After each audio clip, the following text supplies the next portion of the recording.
सबको जय मसीह की और हिंदी के इस ऑनलाइन सर्विस में एक बार फिर से आपका स्वागत है। प्रभु का वचन भजन संगीता 8 अध्याय में पढ़ रही हूँ। हे प्रभु, हमारे प्रभु, तेरा नाम सारी पृथ्वी पर क्या ही प्रतापमय है। तूने अपना वैभव स्वर्ग पर दिखाया है। तूने अपने बैरियों के कारण बच्चों और दूध पीवे के द्वारा सामर्थ की नेव डाली है, ताकि तू शत्रु और पलटा लेने वालों को रोक रखे। जब मैं आकाश को, जो तेरे हाथों का कार्य है, और चंद्रमा और तारागण को, जो तूने नियुक्त किया है, देखता हूँ, तो फिर मनुष्य क्या है कि तू उसका स्मरण रखे, और आदमी क्या है कि तू उसकी सुधि ले, क्योंकि तूने उसको परमेश्वर से थोड़ा ही कम बनाया है और महिमा और प्रताप का मुकुट उसके सर पे रखा है। तूने उसे अपने हाथों के कार्यों पर प्रभुता दी है। तूने उसके पांव तले सब कुछ कर दिया है। सब भेड़ बकरी और गाय बैल और जितने वन पशु हैं, आकाश के पक्षी और समुद्र की मछलियां और जितने जीव जंतु समुद्र में चलते फिरते हैं। हे प्रभु, हे हमारे प्रभु, तेरा नाम सारी पृथ्वी पर क्या ही प्रतापमय है। आइए एक स्वर में अपने हाथों को उठाकर अपनी निगाहें उस पर्वत की ओर करके गीतों को गाते हुए उस प्रताप में परमेश्वर की स्तुति करें।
मलाकी 4 उसका 2 पद में लिखा है, परंतु तुम्हारे लिए जो मेरे नाम का भय मानते हैं, धर्म का सूर्य उदय होगा और उसकी किरणों के द्वारा तुम चंगे हो जाओगे और तुम निकलकर पले हुए बछड़ों की नाय कूदते और फांदते रहोगे। आइए हम अपनी आंखों को बंद करें, हाथों को स्वर की ओर उठाएं और प्रभु के चरणों में आएं। Hallelujah, hallelujah. पवित्र परमेश्वर पिता, एक बार फिर से आपके चरणों के पास आने का ये मौका दिया प्रभु जी, हम धन्यवाद देते हैं आज के इस पवित्र दिन के लिए प्रभु जी, आपके संतानों के लिए पिता परमेश्वर, कि आपने हम सबको एकत्रित किया आपकी पवित्र उपस्थिति में। पिता परमेश्वर, हम धन्यवाद देते हैं और आराधना करते हैं प्रभु जी, आपकी नाम की बड़ाई करते हैं प्रभु जी। पिता परमेश्वर, हमारे जीवन में एकमात्र सबसे ऊंचा नाम ऊंचे स्थान पर है, वो नाम है परमेश्वर आपका। हालेलुया। प्रभु पिता परमेश्वर, हम धन्यवाद देते हैं प्रभु, इस महीने जितने भाई बहन अपने जन्मदिनों को पिता परमेश्वर सेलिब्रेट कर रहे हैं, मना रहे हैं प्रभु जी, उनके जीवन में पिता परमेश्वर जैसे आपने एक नया साल जोड़ा प्रभु जी, आपकी नई आशीषों को पिता परमेश्वर उनके जीवन में उंडेल दीजिए। हम प्रार्थना करते हैं पिता परमेश्वर, जो भाई बहन पिता परमेश्वर अपनी वेडिंग एनिवर्सरी सेलिब्रेट कर रहे हैं, जैसे सिस्टर श्वेता जायसवाल के वेडिंग एनिवर्सरी था पिता परमेश्वर, हम प्रार्थना करते हैं कि इनकी विवाह की सालगिरह प्रभु जी, जैसे ये साल को कंप्लीट किए हैं और एक नए साल को पिता परमेश्वर शुरू करने जा रहे हैं, इनके परिवार में पिता परमेश्वर, इन जोड़ों में प्रभु जी आपकी अनुग्रह, आपकी शांति, आपकी नई प्रेम प्रभु जी भर दीजिए पिता, ताकि पिता परमेश्वर इनके द्वारा और लोग प्रभु आपके प्रेम को, आपकी आशीषों को जान पाए।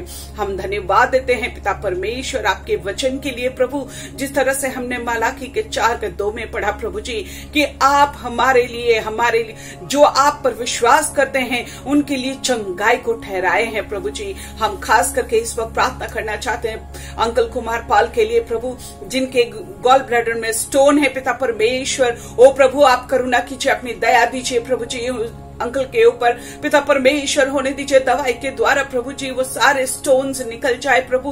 पिता परमेश्वर, हर एक दवाई जो वो खाते प्रभु, उन एक एक दवाइयों पे आपकी स्पर्श हो पिता परमेश्वर, और आपके दास को पिता परमेश्वर नई तरीके से प्रभु जी, जैसे आपके वचन में हमने पढ़ा पिता परमेश्वर की पले हुए बछड़े के नहीं कूदते फांदते आपके भवन में पिता परमेश्वर दोनों हाथों को उठाकर आने पाए प्रभु जी।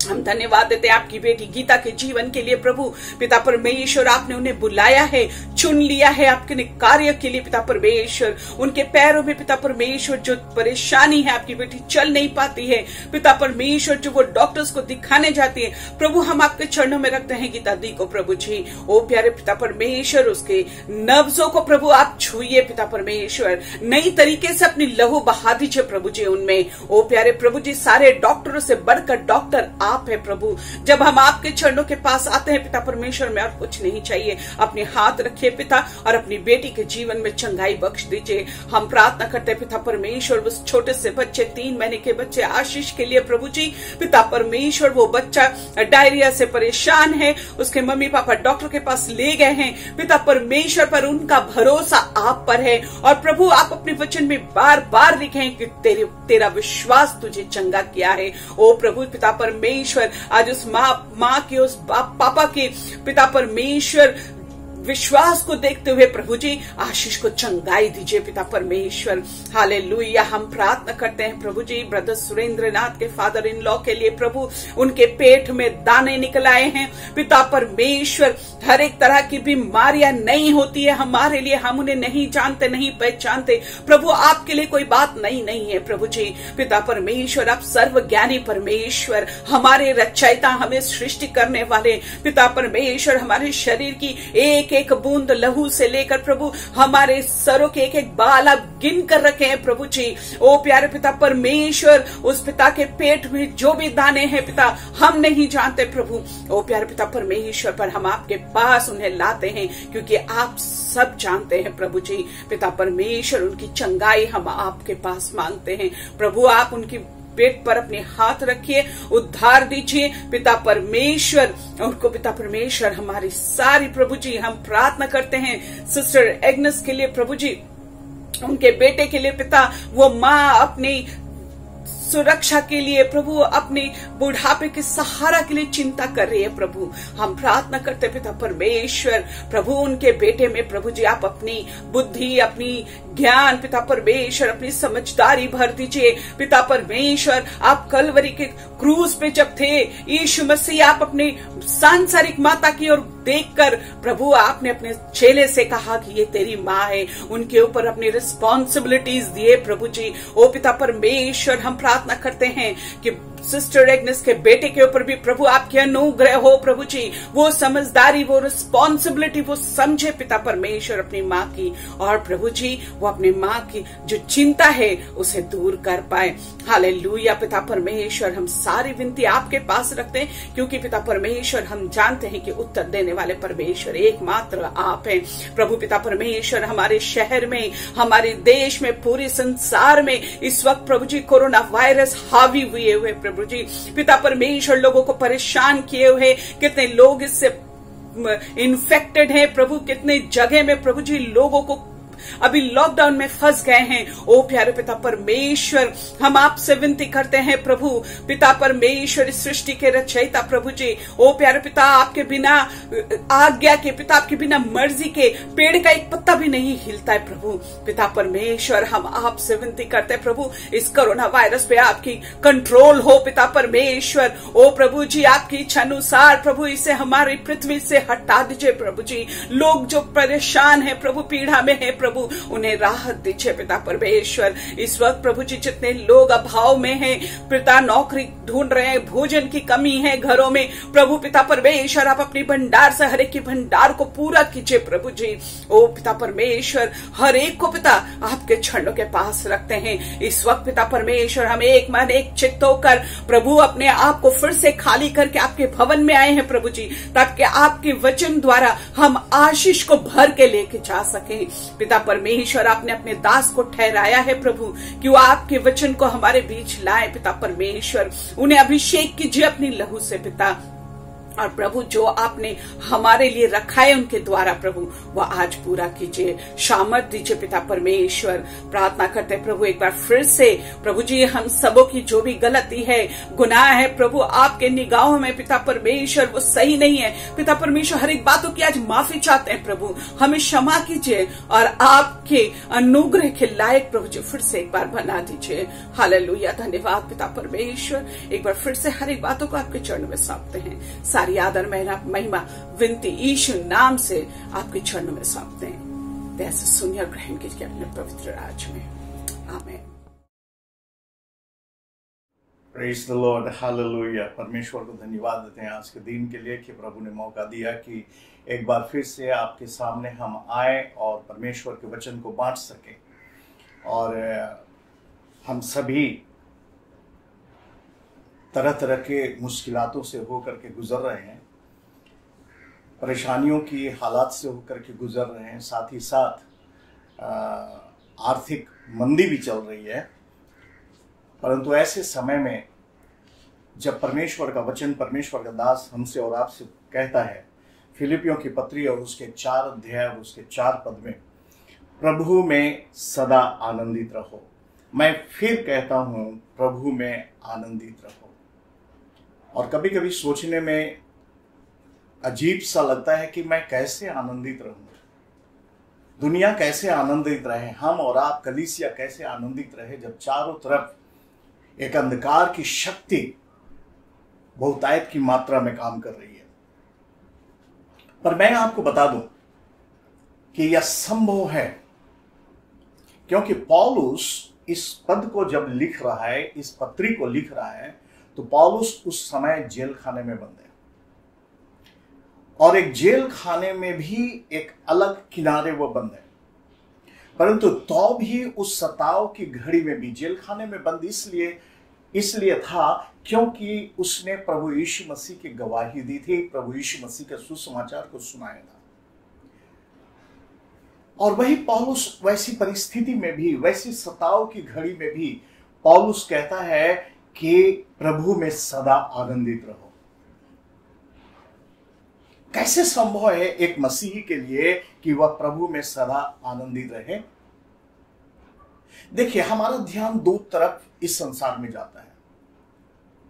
यदि हम विश्वासियों का ध्यान इस संसार के परेशानियों की ओर, कमजोरियों की ओर और जितनी घटनाएं दुर्घटनाएं घट रही हैं उसकी ओर यदि हमारा ध्यान जाता है तो संभव है कि हम और आप निराश हो जाएंगे और टूट जाएंगे। पर यदि हमारा ध्यान मसीहा की ओर है, प्रभु यीशु की ओर है, तो पौलुस जैसा कहता है कि प्रभु में सदा आनंदित रहो, और हम आनंदित रह सकते हैं जब हम प्रभु यीशु की ओर हमारा ध्यान और हमारा दृष्टिकोण बना रहेगा।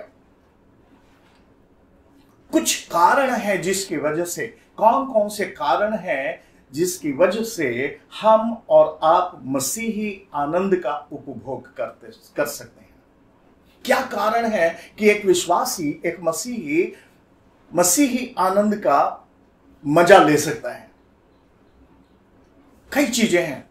पहली चीज मैं बताने की कोशिश करूंगा, हमारे और आपके आनंद का कारण कोई और नहीं है परंतु एक शख्स है, एक व्यक्ति है, और वह है मसीह। जब हम अपने बेटे को, जब हम बेटी को, जब हम दूर से आते हुए देखते हैं, कहीं दूसरे शहर से आते हुए देखते हैं, तो उसको देख करके हमें बड़ी खुशी होती है। हमारे परिवार का कोई भी जन जब हमारे घर में पैर रखता है तो हमें बहुत खुशी होती है। हमारी और आपकी जिंदगी का खुशी का कारण मसीह है।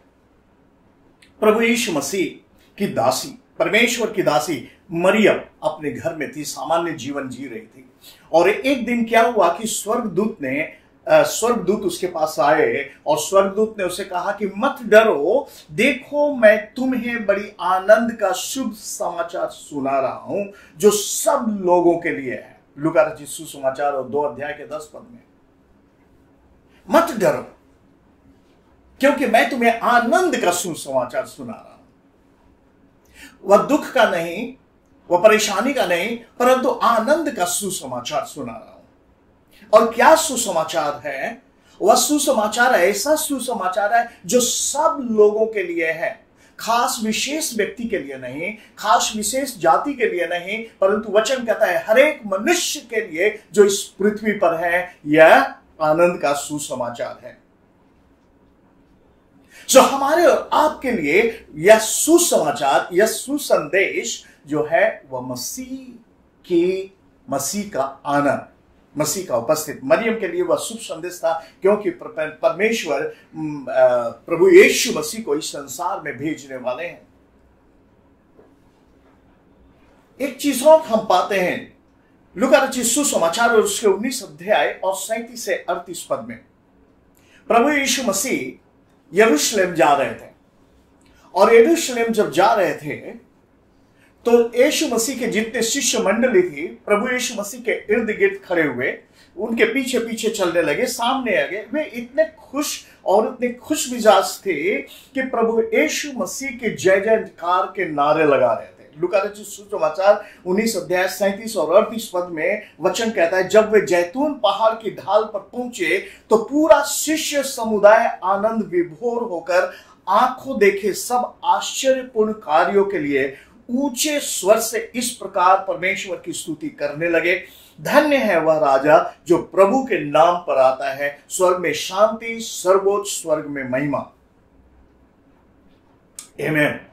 जहां यीशु है वहां शांति है, जहां यीशु है वहां आनंद है, जहां प्रभु है वहां पर खुशियां हैं। यहां तक कि प्रभु यीशु मसीह के शिष्य लोगों को प्रभु यीशु मसीह ने बुलाया एक जगह, और प्रभु यीशु मसीह ने कहा कि मैं अब ऊपर जाने वाला हूं, और प्रभु यीशु मसीह उठा लिए जाने वाले थे। और वचन कहता है लूका रचित सुसमाचार और 24 अध्याय के 50 से लेकर के 52 पद को यदि आप पढ़ें, प्रभु यीशु मसीह स्वर्ग पर उठा लिए गए, और जब स्वर्ग में उठा लिए जा रहे थे उसी समय शिष्यगण प्रभु यीशु मसीह को प्रणाम किए, शिष्यगण प्रभु यीशु मसीह को दंडवत किए, और आनंद के साथ यीशु के देखकर आनंद के साथ वे यरूशलेम को लौट गए।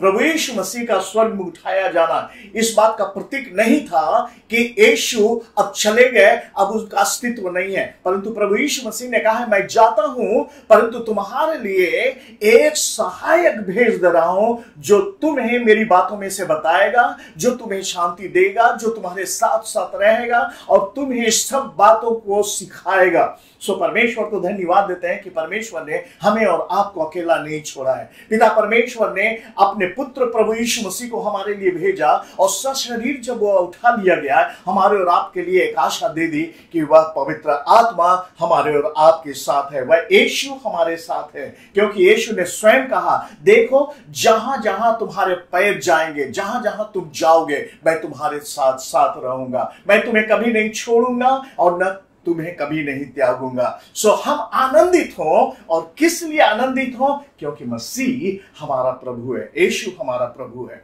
दूसरी बात, हम आनंदित हो, क्यों आनंदित हो? क्योंकि हमने पश्चाताप किया है। परमेश्वर का वचन लूका रचित सुसमाचार उसके 15 अध्याय 7 पद में प्रभु का वचन कहता है, प्रभु कहते हैं मैं तुमसे कहता हूं इसी प्रकार 99 धर्मियों की अपेक्षा जिन्हें पश्चाताप करने की आवश्यकता नहीं, उस एक पापी के लिए स्वर्ग में अधिक आनंद मनाया जाएगा जो पश्चाताप करता है।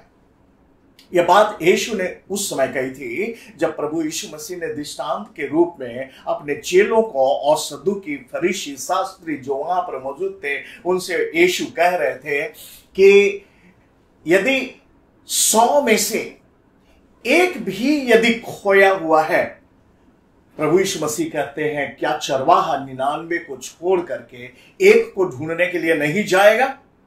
हां मेरे भाई मेरे बहन, प्रभु यीशु मसीह 99 लोगों ने तो ऑलरेडी प्रभु यीशु मसीह को ग्रहण किया, पश्चाताप किया, प्रभु यीशु को अपने जीवन में धारण किया, परंतु एक अभी भी भटका हुआ है और यीशु उस एक व्यक्ति को ढूंढ रहे हैं, उसको बुला रहे हैं, उसको पुकार रहे हैं। मेरे भाई मेरे बहन, यदि वो एक पापी स्वर्ग राज्य में प्रवेश करता है तो प्रभु का वचन कहता है स्वर्ग में आनंद मनाया जाता है। लूका रचित सुसमाचार 15 अध्याय के 10 पद में प्रभु का वचन कहता है परमेश्वर के दूत उस पापी के लिए आनंद मनाते हैं जो पश्चाताप करता है। मेरे भाई मेरे बहन, परमेश्वर को धन्यवाद देते हैं कि उसकी आत्मा ने हमें और आपको कायल किया कि प्रभु के सामने हम झुक गए, प्रभु के सामने हमने पश्चाताप किया और उसे अपना जीवन का उद्धारकर्ता ग्रहण किया। और आज भी प्रभु यीशु मसीह खोए हुओं को ढूंढने और उद्धार करने के लिए परमेश्वर का पुत्र प्रभु यीशु मसीह ढूंढ रहे हैं।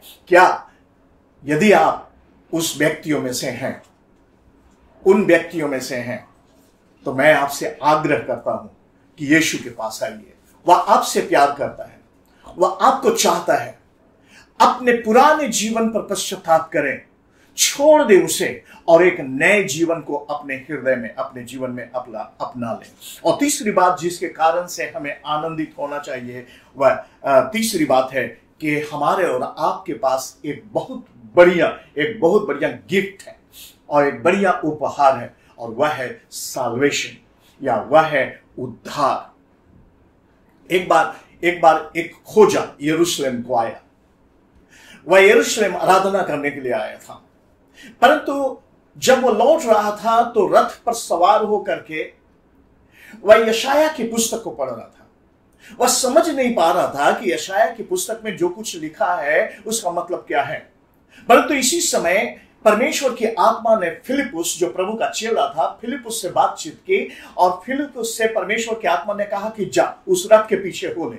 फिलिपुस दौड़ा और उस रथ के पीछे हो लिया और देखा कि कूश का निवासी खोजा बाइबल पढ़ रहा है, परमेश्वर का वचन पढ़ रहा है, यशाया की पुस्तक में से पढ़ रहा है। और जब वह उस पुस्तक को पढ़ रहा था वह समझ नहीं पा रहा था और उसने पूछा फिलिपुस से कि मैं पढ़ तो रहा हूं परंतु मुझे समझ नहीं आ रहा है। और फिलिपुस ने परमेश्वर के वचन से उस खोजे को समझाया। वह खोजा इतना उत्साहित हो गया, इतना आनंदित हो गया, इतना खुश हो गया कि इमीडिएटली तुरंत उसे बपतिस्मा चाहिए था। और उसने फिलिपुस से कहा कि यहां तो पानी है और हमें कौन सी ऐसी शक्ति रोक सकती है? मैं बपतिस्मा लेना चाहता हूं, मैं पानी में डूबा चाहता हूं, मैं पश्चाताप करना चाहता हूं, मैं अपने आप को परमेश्वर के हाथ में सौंप देना चाहता हूं। वह बहुत ही आनंदित होकर के फिलिपुस से आग्रह करने लगा। फिलिपुस ने उसे कहा अभी नहीं, परंतु तो भी वह इतना उत्तेजित था कि पास में एक जलाशय देखा और वहीं पर फिलिपुस ने बपतिस्मा दिया। मेरे भाई मेरे बहन, उसने संपूर्ण रीति से उद्धार को पाया।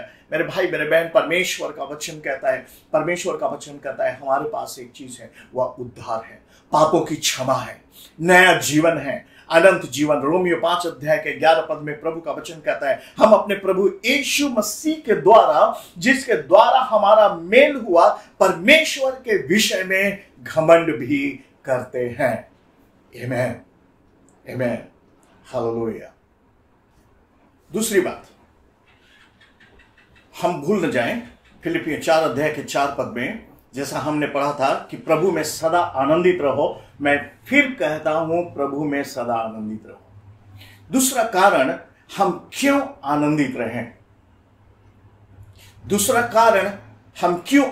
रहें? क्योंकि वर्तमान की सच्चाई हमारे सामने यह है।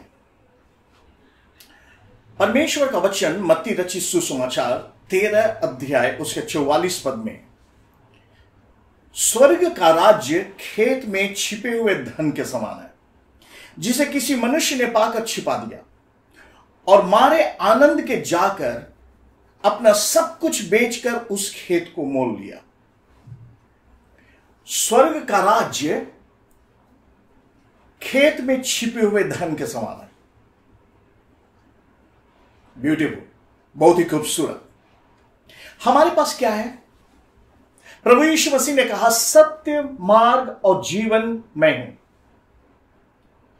हमारे पास सत्य है, हमारे पास सच्चाई है, और प्रभु का वचन कहता है कि सत्य ही स्वर्ग का राज्य है और स्वर्ग का राज्य खेत में छिपे हुए धन के समान है।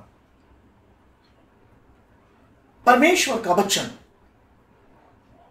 जो हमारे और आपके पास है वह सत्य है। किसी मनुष्य ने जब पाया, उसे मारे आनंद के जाकर के छिपा दिया, मारे आनंद के जाकर अपना सब कुछ बेचकर उस खेत को मोल लिया जहां पर बहुमूल्य वस्तु थी। मुझे याद है जब मैं बहुत छोटा था, शायद 7th या 8th क्लास में पढ़ता था, 7वां या 8वें क्लास में पढ़ता था, और उन दिनों में हमारे शहर में 2 अंकल थे जो मेरे पापा के साथ काम करते थे, और उनका नाम था मिस्टर राव और मिस्टर रमैया। दोनों इलेक्ट्रिकल इंजीनियर थे, रेलवे वर्कशॉप में थे, और दोनों मसीही थे। मेरे जीवन में एक बहुत बड़ा प्रभाव हमारे दोनों अंकल ने मेरे जीवन में छोड़ा था। और एक समय की बात है कि बाइबल के वचन से, उनके बोलने के द्वारा मैं इतना प्रभावित हो गया था कि मुझे बाइबल खरीदने की जरूरत थी। और मेरे पिताजी मेरे घर में कोई नहीं मुझे बाइबल खरीदने के लिए पैसे देंगे या बाइबल लेने के लिए पैसे देंगे। किसी भी तरह से मैंने पैसे जुगाड़ किए और एक बाइबल खरीदा। उन दिनों में बाइबल का कीमत बहुत कम था, 6 रुपए। हालांकि वो भी 6 रुपए बहुत ही रिड्यूस प्राइस में हमें दिया गया था। 6 रुपए में मैंने मिस्टर रमैया से मैंने बाइबल को खरीदा, और जब उस बाइबल को खरीदा और पढ़ना शुरू किया, मुझे बहुत अच्छी लगी, बहुत बढ़िया लगा। आज भी वो बाइबल अभी भी मेरे पास है और मैं देखता हूं और मैं याद करता हूं। मुझे नहीं पता है मिस्टर रमैया, मिस्टर राव कहां है, परंतु उनके बेटे डॉक्टर सुधाकर राव, जो हमारे मिशन ऑफ मर्सी में अस्पताल में एक चर्म विशेषज्ञ हैं और एक अच्छे डॉक्टर शहर में माने जाते हैं, एक दिन उनसे परिचय हुआ और मुझे सारी यादें पिछली ताजी हो गई। कहने का मतलब मेरे भाई मेरे बहन, स्वर्ग का राज्य उस खेत में छिपे हुए धन के समान है। बाइबल जो हमारे और आपके हाथ में है, परमेश्वर का वचन जो हमारे हाथ में है, सत्य जो हमारे और आपके हाथ में है, वह छिपा हुआ धन के समान है, जो सभी के सामने प्रकट नहीं होता है, परंतु जो पढ़ते हैं पवित्र आत्मा की अगुवाई में उनके सामने प्रकट होता है। तीसरा यूहन्ना 4 में यूहन्ना लिखता है, मुझे इससे बढ़कर कोई आनंद नहीं है कि मैं सुनूं कि लड़के वाले सत्य पर चलते हैं, लड़के वाले सत्य पर, परमेश्वर के वचन पर चलते हैं। दूसरी चीज, दूसरा कारण हमारे आनंद का है, दूसरी बात है, हम और आप जब सत्य पर चलते हैं तो वहां पर क्लेश का सामना हमें और आपको करना पड़ता है। मत्ती रचित सुसमाचार 5 में मत्ती लिखता है, आनंदित और मगन होना क्योंकि तुम्हारे लिए स्वर्ग में बड़ा फल है। आनंदित और मगन होना स्वर्ग में बड़ा फल है, इसलिए कि उन्होंने उन भविष्यवक्ताओं को जो तुमसे पहले थे इसी रीति से सताया था और तुम्हें भी नहीं छोड़ेंगे। हाँ मेरे भाई मेरे बहन, LIC में एक पॉलिसी है, life insurance corporation of India ने एक पॉलिसी को इंट्रोड्यूस किया था, जीवन आनंद, और उसका स्लोगन उन्होंने दिया था, जीवन के इस पार भी और जीवन के उस पार भी। बहुत अच्छा लगता है सुना, जीवन के इस पार भी और जीवन के उस पार भी। बहुत ही खूबसूरत स्लोगन है, परंतु जो गुजर जाता है वो तो गुजर ही जाता है। जीवन के इस पार, जीवन के उस पार मुझे तो समझ नहीं आया वो क्या है, परंतु परमेश्वर का वचन, प्रभु का वचन, प्रभु के विश्वासी लोग जब क्लेशित और सताए जाते हैं तो न सिर्फ वे जीवन के इस पार पर जीवन के उस पार भी उनके लिए प्रतिफल रखा हुआ है। और मैं आपको विश्वास दिलाना चाहता हूं, जब हम और आप प्रभु यीशु पर विश्वास करते हैं, अनंत जीवन हमारे और आपके लिए रखा हुआ है। याकूब की पुस्तक उसके 1 में परमेश्वर का दास लिखता है, हे मेरे भाइयों, जब तुम नाना प्रकार की परीक्षाओं में पड़ो तो आनंद की बात समझो, यह जानकर कि तुम्हारे विश्वास के परखे जाने से धीरज उत्पन्न होता है। नाना प्रकार की परीक्षाओं में पड़ो। हम और आप नहीं जानते हैं कि नेक्स्ट मोमेंट हमारी कौन सी परीक्षाएं आने वाली है, परंतु परमेश्वर का वचन कहता है उसमें आनंदित और मगन हो, क्योंकि हमारे विश्वास के परखे जाने से हमें धीरज हमारे अंदर उत्पन्न होता है। तीसरी चीज है, हमारी वर्तमान समय में क्या दी गई है? पहली सत्य, सच्चाई, परमेश्वर का वचन, दूसरा सताव और तीसरी संगति। संगति, प्रभु का दास कहता है, जब जब तुम ऐसे बुरे समय को आते हुए देखो तब तब तुम संगति करना न छोड़ो। आज परमेश्वर को हम धन्यवाद देते हैं कि कितने सारे उपाय हैं संगति करने के लिए। एक दरवाजा परमेश्वर का बंद होता है, परमेश्वर का दूसरा दरवाजा खुल जाता है। हालेलुया। आज हम और आप आमने सामने फिजिकली तो नहीं है, तो परंतु कहीं ना कहीं इस यांत्रिक माध्यम के द्वारा हम और आप एक दूसरे के सामने हैं। फोन के द्वारा हम एक दूसरे के सामने हैं, जूम के द्वारा हम एक दूसरे के सामने हैं। परमेश्वर को धन्यवाद देते हैं ये सारी वैज्ञानिक उपलब्धियां जो हमने और आपने अपने जीवन में ग्रहण किया है। मैं परमेश्वर की इच्छा से तुम्हारे पास आनंद के साथ आकर तुम्हारे साथ विश्राम पाऊं। पौलुस रोमियो की मंडली को लिखता है कि मैं तुम्हारे पास आना चाहता हूं, मैं तुम्हारे पास तुम्हारे साथ संगति रखना चाहता हूं। मैं तुम्हारे कारण आनंदित होना चाहता हूं। मेरे भाई मेरे बहन, जब हम विश्वासी हैं तो हमारे और आपके अंदर में एक इच्छा और भी प्रबल होने चाहिए कि जिस प्रकार से पौलुस मंडली के बीच में जाकर के आनंदित, प्रसन्नचित्त और विश्राम पाना चाहता है, आत्मिक विश्राम पाना चाहता है, हमारे अंदर में वही भूख हो कि मैं और आप एक दूसरे के लिए आशीष का कारण बन जाए। हालेलुया। मेरी भूख बराबर ये रहती है कि कोई भी कलीसिया हो, कोई भी मंडली है, चाहे छोटा समूह हो, आपस में लोग मेल मिलाप करके रहें। दूसरा कुरिन्थियों की पत्री और उसके 7 अध्याय 13 पद में पौलुस लिखता है, हमें शांति हुई, हमारी इस शांति के साथ तीतुस के आनंद के कारण, हालेलुया, तीतुस के आनंद के कारण हमारे अंदर शांति है। हम जब एक दूसरे से मिलते हैं, हम एक दूसरे से जब सहभागिता करते हैं, वह सहभागिता आनंद का सहभागिता हो। हालेलुया। टेंशन वाला नहीं, इधर का उधर का इधर वाला सहभागिता नहीं, परंतु एक ऐसी सहभागिता जिसमें आनंद हो।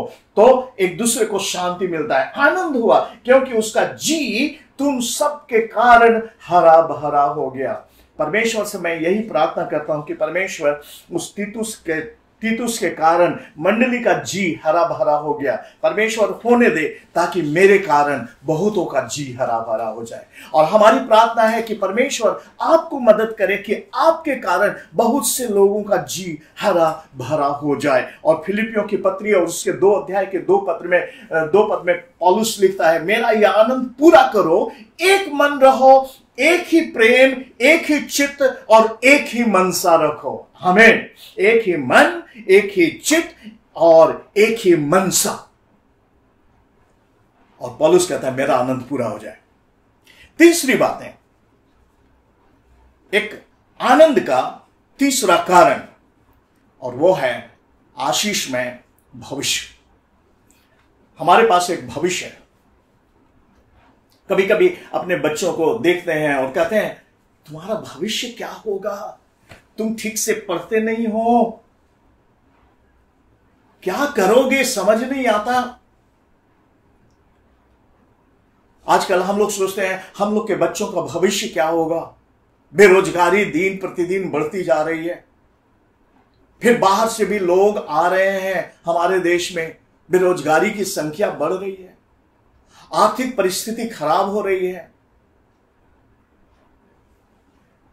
हम आलोचना करने से नहीं थकते हैं, परंतु परमेश्वर का वचन कहता है कि प्रभु कहता है कि हम उसमें पूरी तरह से आनंदित रहें। हमारा भविष्य आशीष में, यूहन्ना की पुस्तक उसके 15-11 पद में प्रभु यीशु का वचन, मैंने ये बातें तुमसे इसलिए कही कि मेरा आनंद, यीशु कहते हैं मेरा आनंद तुझ में बना रहे और तुम्हारा आनंद पूरा हो जाए। मेरे भाई मेरे बहन, यह सिर्फ 2000 साल पहले की बात नहीं है, परंतु आज भी यीशु यही कहते हैं मेरा आनंद तुम में बना रहे। सिर्फ एक बार बन जाए नहीं, परंतु बना रहे, कंटिन्यूअस। परमेश्वर कहता है लगातार, निरंतर मेरा आनंद, यीशु का आनंद तुम में बना रहे, और न सिर्फ बना रहे परंतु कहता है पूरा हो जाए। और वह पूरा तब होगा जब प्रभु यीशु मसीह का आगमन होगा और विश्वासी लोग उठा लिए जाएंगे, कलीसिया उठा लिए जाएगी और प्रभु के साथ बराबर आनंदित और मगन होगी। मेरा आनंद पूरा हो जाए। पौलुस भी कहता है कि मैं निशाने की ओर दौड़ा चला जाता हूं, यह नहीं कि मैं प्राप्त कर चुका हूं, परंतु निशाने की ओर दौड़ा चला जाता हूं ताकि उस इनाम को पाऊं जो मेरे लिए रखी हुई है। हालेलुया। सो परमेश्वर का वचन कहता है मेरा आनंद पूरा बना रहे, मेरा आनंद तुझ में बना रहे और तुम्हारा आनंद पूरा हो जाए। यूहन्ना 16 अध्याय के 24 पद में कहता है अब तक तुमने मेरे नाम से कुछ नहीं मांगा, मांगो तो पाओगे ताकि तुम्हारा आनंद पूरा हो जाए। हाँ मेरे भाई मेरे बहन, परमेश्वर नहीं चाहता है कि कोई दुखित हो, परमेश्वर नहीं चाहता है कि कोई क्लेशित है। हम जरूर टेंशन में कभी कभी आ जाते हैं, अक्सर कभी कभी भी नहीं, अक्सर हम आ जाते हैं, परंतु हम और आप याद रखें, परमेश्वर चाहता है कि उसका आनंद आप में बना रहे और उसका आनंद आप में पूरा हो जाए। इसलिए हमें और आपको टेंशन लेने की जरूरत नहीं है। Live it on the Lord, परमेश्वर के ऊपर छोड़ दे, हम प्रभु के ऊपर हम डाल दे सारी बातों को। मैं कह रहा हूं, परंतु मैं सच बताऊं, मैं भी कभी कभी कमजोर हो जाता हूं, और उस समय परमेश्वर का वचन मुझे याद दिलाता है और मुझे कहता है कि सब कुछ परमेश्वर के ऊपर डाल दो। हाँ मेरे भाई मेरे बहन, परमेश्वर के ऊपर डाल दें। अब तक तुमने मेरे नाम से कुछ नहीं मांगा, मांगो तो पाओगे, ताकि तुम्हारा आनंद पूरा हो जाएगा। और दूसरी और आखिरी बात जो हमारी आशीष में भविष्य की है, वह है आशा। वह है आशा। हर एक विश्वासियों को परमेश्वर ने आशा की किरण दी है। यूहन्ना 4:36 में प्रभु यूहन्ना लिखता है, काटने वाला मजदूरी पाता है, अनंत जीवन के लिए फल बटोरता है, ताकि बोने वाला और काटने वाला दोनों मिल करके आनंद करें। आमीन। बोने वाला और काटने वाला दोनों मिल करके आनंद करें। परमेश्वर ने हमें और आपको अनंत जीवन की प्रतिज्ञा दी है। परमेश्वर ने हमें और आपको अनंत जीवन देने की प्रतिज्ञा दी है। अभी हम उस दिशा की ओर बढ़ रहे हैं, या नहीं? पौलुस के साथ हम भी कह सकते हैं, या नहीं कि हम प्राप्त कर चुके हैं, परंतु उस दिशा की ओर दौड़ रहे हैं, उस निशाने की ओर दौड़ते चले जा रहे हैं, ताकि वह आनंद का मुकुट, वह अद्भुत मुकुट, वह महिमा का मुकुट हम और आप प्राप्त कर सकें। और इसीलिए फिलिपियों की पत्री में 2:16 में पौलुस लिखता है, अपने विश्वास को थामे रहें, अपने विश्वास को थामे रहें। हालेलुया।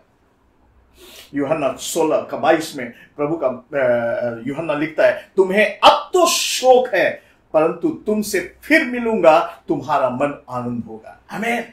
अब तो शोक है, अभी हम क्लेश से होकर के गुजरते हैं, अभी हम परेशानी से होकर के गुजरते हैं, परंतु प्रभु का वचन कहता है, मैं तुमसे फिर मिलूंगा। आमीन। प्रभु यीशु फिर से हमसे और आपसे मिलेंगे। उन्होंने प्रतिज्ञा की है, और उसकी प्रतिज्ञा झूठी नहीं है। हम और आप प्रतिज्ञा कर जाते हैं और भूल जाते हैं। हम कहते हैं मिलूंगा मिलूंगा, परंतु नहीं मिलते हैं, बहाने मारते हैं। इतने बजे मिलूंगा, नहीं मारते हैं, टूट जाते हैं हमारी प्रतिज्ञाएं। परंतु प्रभु यीशु का प्रतिज्ञा कभी टूटने वाला नहीं है। उसने कहा, मैं मिलूंगा और तुम्हारे मन में आनंद होगा, और ये आनंद तुमसे कोई भी शक्ति तुमसे छीन नहीं पाएगा। आमीन। परमेश्वर का आनंद, कोई भी शक्ति इस दुनिया में उस आनंद को छीन नहीं पाएगा। आइए हम अपने स्थान पर, हम जहां पर भी हैं, कुछ पल के लिए प्रभु के चरणों पर जाएं और परमेश्वर से कहें, परमेश्वर तुझे हम धन्यवाद देते हैं, धन्यवाद देते हैं परमेश्वर, कि इस अंधकार की घड़ी में, इस परेशानी की घड़ी में, जबकि हम में से कई लोग, क्या भविष्य है हम नहीं जानते हैं, सामने क्या हमारे लिए रखा है नहीं जानते हैं, कुछ नहीं जानते हैं, परंतु तो भी तेरा वचन कहता है, प्रभु में आनंदित रहो, सदा आनंदित रहो। और वह आनंद ऐसा है मेरे भाई मेरे बहन, कोई नहीं छीन पाएगा। आइए हम प्रार्थना करें। हम आपके लिए प्रार्थना करना चाहते हैं। कोई भाई या बहन यदि अपने जिंदगी में, अपने हृदय से उस आनंद को खो चुका है, मैं आपसे आग्रह करता हूं, मैं आपको विश्वास दिलाना चाहता हूं, यीशु में सब कुछ आपको प्राप्त है, यीशु में आपको सब कुछ मिलता है। उस यीशु पर भरोसा रखो। मैं लज्जित नहीं होता उस नाम को लेने के लिए जिस नाम में मुझे नया जीवन दिया है। मेरे भाई मेरे बहन, वह नाम यीशु का नाम है। एक बार आप ट्राई कीजिए, एक बार कोशिश कीजिए, कोशिश कीजिए, यहां तक कि परमेश्वर का वचन कहता है, मुझे चख के देखो, मुझे चख के देखो। परमेश्वर पिता बड़ी नम्रता और दीनता के साथ तेरे हाथ में अपने जीवन को समर्पण करते हैं प्रभु, और साथ ही जितने भाई बहन हैं उन सबों के जीवन को समर्पण करते हैं। तुझसे हम प्रार्थना करते हैं प्यारे प्रभु, हमारे हर एक भाई, हर एक बहन, हर एक के जीवन को प्रभु जी तो अपने हाथ में। आज हम में से कई लोग काफी निराश हैं प्रभु, संसार की बदलती परिस्थिति को देखते हुए भविष्य को अंधकार में कई बार नजर आता है। हम नहीं जानते हैं कि प्रभु हम किस दिशा में जाएंगे, किस दिशा में चल रहे हैं, पर तुझसे हम यही प्रार्थना करते हैं प्यारे परमेश्वर, हर एक हमारे भाई बहन, हर एक बच्चे, हर एक बुजुर्ग, हम में से हर एक जन की अगुवाई कर प्यारे परमेश्वर। कई बार हम डर जाते हैं, भटक जाते हैं, हम नहीं जानते हैं क्या करूं, क्या करें क्या नहीं करें, परंतु परमेश्वर दिशा ज्ञान देने वाला परमेश्वर तू है। हम तुझसे प्रार्थना करते हैं प्रभु, तू अपने प्रतिज्ञा के अनुसार तू अपनी वाचा का आनंद हमारे और हमारे जीवन में पूरा कर प्रभु। उपस्थित हर एक भाई, हर एक बहन के जिंदगी में पूरा कर, और इस संदेश को सुनने वाले हर एक भाई, हर एक बहन की जिंदगी में पूरा कर परमेश्वर। अब जब पूरा देश, पूरा संसार अनिश्चयता की ओर जा रहा है परमेश्वर, तेरा वचन में निश्चयता है, तेरा प्रोग्राम में, तेरी योजना में निश्चयता है, और परमेश्वर तुझसे हम प्रार्थना करते हैं उससे तू निश्चय कर प्रभु। धन्यवाद, महिमा, प्रशंसा तेरी करते हैं प्रभु, सारी आदत देते हैं प्रभु यीशु।